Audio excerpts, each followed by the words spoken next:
So, have you ever had an issue with flat profiles and ISO? I have, and I learned a valuable lesson. I shoot with a Sony FS5 Mark II as well as a Sony a6600. And both of those cameras match each other, and I'm not trying to change that recipe for quite some time.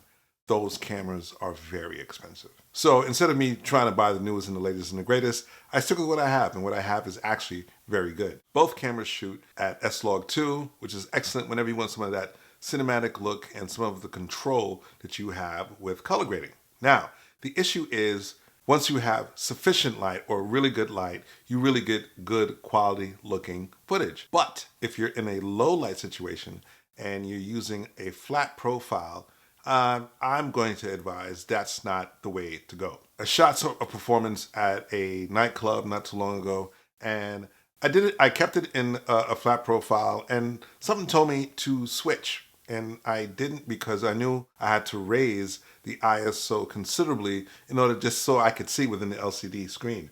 However, even though it looks good on the LCD screen, it's not going to look so good when it's time to edit. You're going to see lots of noise.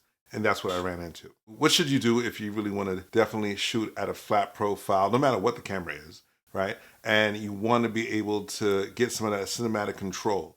Well, I'm going to say do not use the flat profile. No, because what you will get, even though, again, you can see within the LCD screen, you're going to get a lot of noise. And then when you try to color grade it, it's not going to look as pretty as you can make it. So I did, for a quick second, experiment with standard profile, and the footage came out pretty decent, right? Nothing was grainy, nothing was, crappy, whatever the case is. Everything looked like it was supposed to look like coming out of camera in a standard profile, but I didn't keep it for very long. I kind of got used to the flat profile, and I liked the way it was looking, and I wanted to control it later on.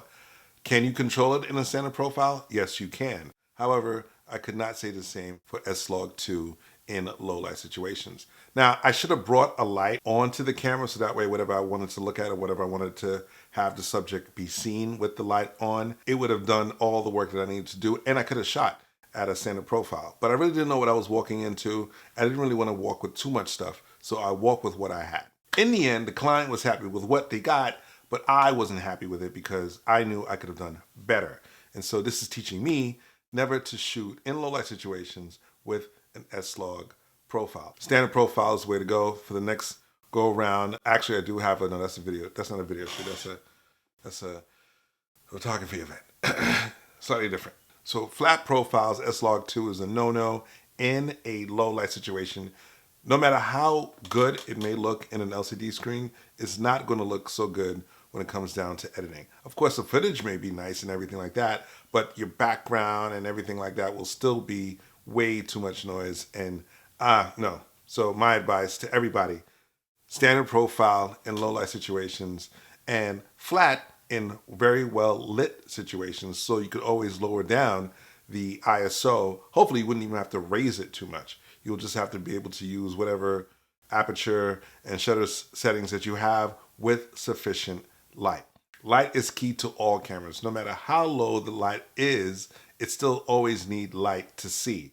Your eyes are better at seeing in the dark than any camera ever invented at all. And your eyes can adjust to degrees of low light to brightness very quickly. Hope everybody had a great holiday, and looking forward to doing some really exciting things for the new year.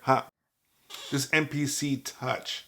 I got it working a little bit. It does work. The only problem is the screen here doesn't work as well as I would like it to. So, but with the computer and everything like that, I'm still able to function this bad boy here, but I can't really see the screen. I'm going to look some more into if I could get it fixed, if at all. But for the most part, beat making tutorials will be coming next. Now, if you guys are interested in seeing me do some beat type stuff, I hadn't done beats in quite some time because I've been mixing more than anything else.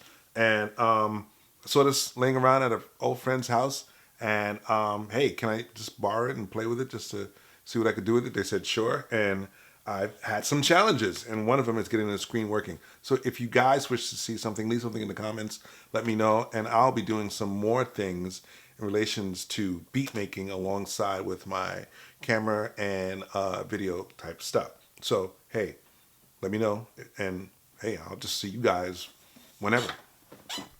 I really suck at doing that. I'm just gonna stop doing that whole thing. It doesn't work for me. I don't know why I keep trying.